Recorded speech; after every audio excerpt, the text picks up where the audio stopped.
Assalamualaikum warahmatullahi wabarakatuh. Baiklah, di video kali ini saya akan membahas tentang demokrasi di Indonesia, merupakan bab dari mata kuliah kewarganegaraan dengan dosen pengampu Bapak Nurdiansyah MPD. Adapun yang akan dibahas dalam bab ini yaitu mengenai pengertian demokrasi, ciri-ciri demokrasi, prinsip-prinsip demokrasi, dan juga ada bentuk-bentuk serta permasalahan dan kelebihan dan kekurangan demokrasi. Yang pertama itu tentang pengertian demokrasi. Jadi demokrasi secara etimologi itu berasal dari dua kata yang berasal dari bahasa Yunani, yaitu demos yang berarti rakyat dan kratos yang berarti kekuasaan atau kedaulatan. Jadi demos kratos atau demokrasi adalah kekuasaan atau kedaulatan rakyat, di mana kekuasaan tertinggi berada dalam keputusan rakyat, rakyat yang berkuasa, pemerintahan rakyat, dan kekuasaan oleh rakyat.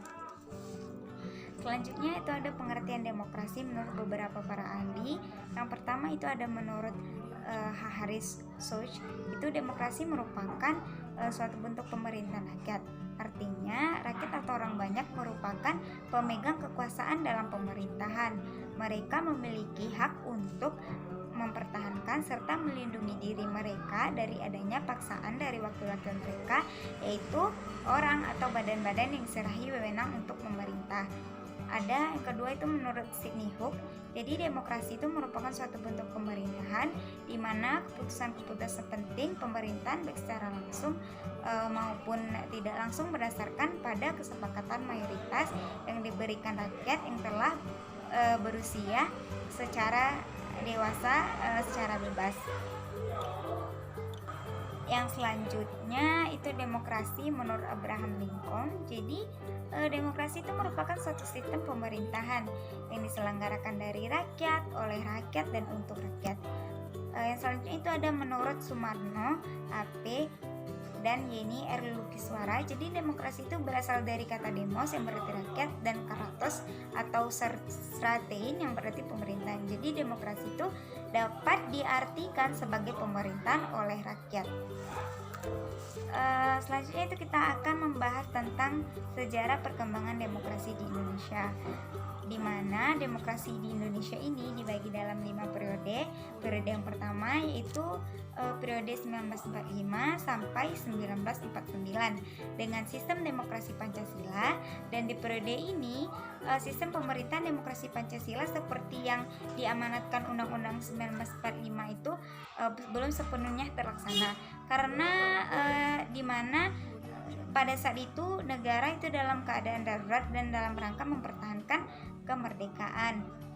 Nah, yang kedua itu ada periode 1949 sampai 1959, di mana periode ini itu menerapkan sistem demokrasi yang namanya demokrasi parlementer.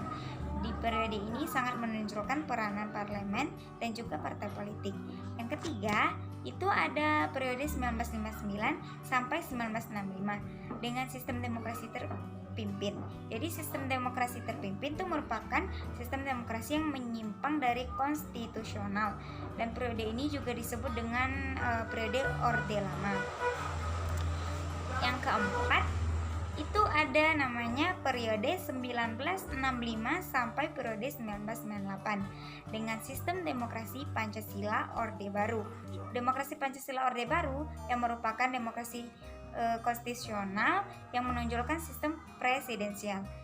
Yang kelima itu ada periode 1998 sampai dengan sekarang ya, dengan sistem demokrasi Pancasila atau Orde Reformasi, di mana demokrasi Pancasila di era ini berakar pada kekuatan multipartai yang berupaya mengembalikan perimbangan kekuatan antar lembaga dan negara.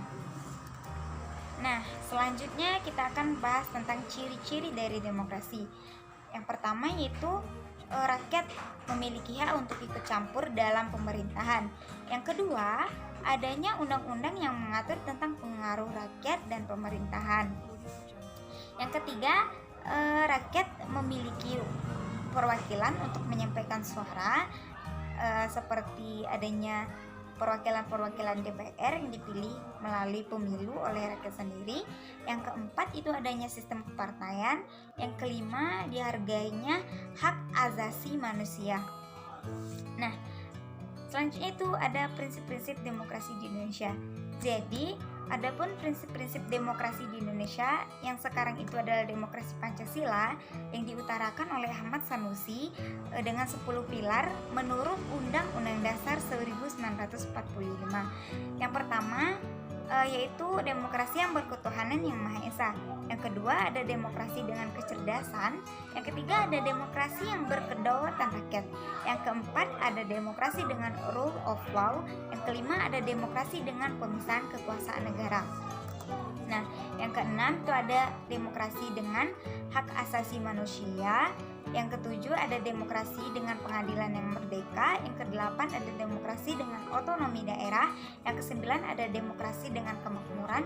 Dan yang ke-10 itu ada demokrasi yang berkeadilan sosial.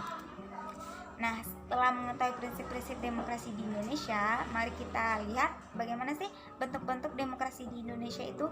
Nah, ada yang berdasarkan fokus perhatiannya, yang terdiri dari demokrasi formal, demokrasi material, dan juga demokrasi gabungan. Jadi, demokrasi formal itu adalah demokrasi yang berpusat pada bidang politik tanpa sama sekali pun meminimkan kesenjangan politik. Yang kedua ada demokrasi material, yaitu demokrasi yang berpusat pada bidang ekonomi tanpa pengurangan pada kesenjangan politik. Yang ketiga ada demokrasi gabungan, di mana itu kombinasi dari demokrasi formal serta demokrasi material. Setelah mengetahui bentuk-bentuk demokrasi berdasarkan yang pertama tadi, ini yang kedua adalah berdasarkan penyaluran kehendak rakyat yang terdiri dari demokrasi langsung atau direct demokrasi dan demokrasi tidak langsung atau indirect demokrasi. Jadi demokrasi langsung itu adalah demokrasi yang dengan langsung mengikut sertakan rakyat terkait penentuan dan pemilihan keputusan tertentu kepada negara. Contohnya itu ada pemilu. Sedangkan demokrasi tidak langsung itu adalah memasukkan semua rakyat sebuah negara pada penentuan suatu keputusan. Misalnya keputusan penentu suatu keputusan, misalnya keputusan tertentu yang diadakan yang ditetapkan oleh wakil-wakil rakyat seperti DPR, DPD, dan DPRD. Selanjutnya itu ada permasalahan apa saja sih terkait pengembangan demokrasi yang ada di Indonesia. Yang pertama ada permasalahan dalam praktek atau pelaksanaannya, khususnya di Indonesia itu sebelumnya itu tidak berjalan sesuai dengan teori yang ada, karena demokrasi yang dilaksanakan di Indonesia ini kalau kita lihat tuh belum mampu mewujudkan kesejahteraan rakyat itu secara menyeluruh. Jadi partisipasi warga negara dalam bidang politik pun belum terlaksana sepenuhnya. Yang kedua ada dari segi teknis atau prosedur. Nah, demokrasi di Indonesia semuanya pun sudah terlaksana. Hal ini dibuktikan dengan terlaksananya pemilu pada tahun 1955, 1971, 1977, 1982, 1987, 1992, 1997, 1999, 2004, dan 2009 untuk pemilihan calon legislatif atau pilihan legislatif atau pileg, dan juga ada pilpres, pemilihan presiden.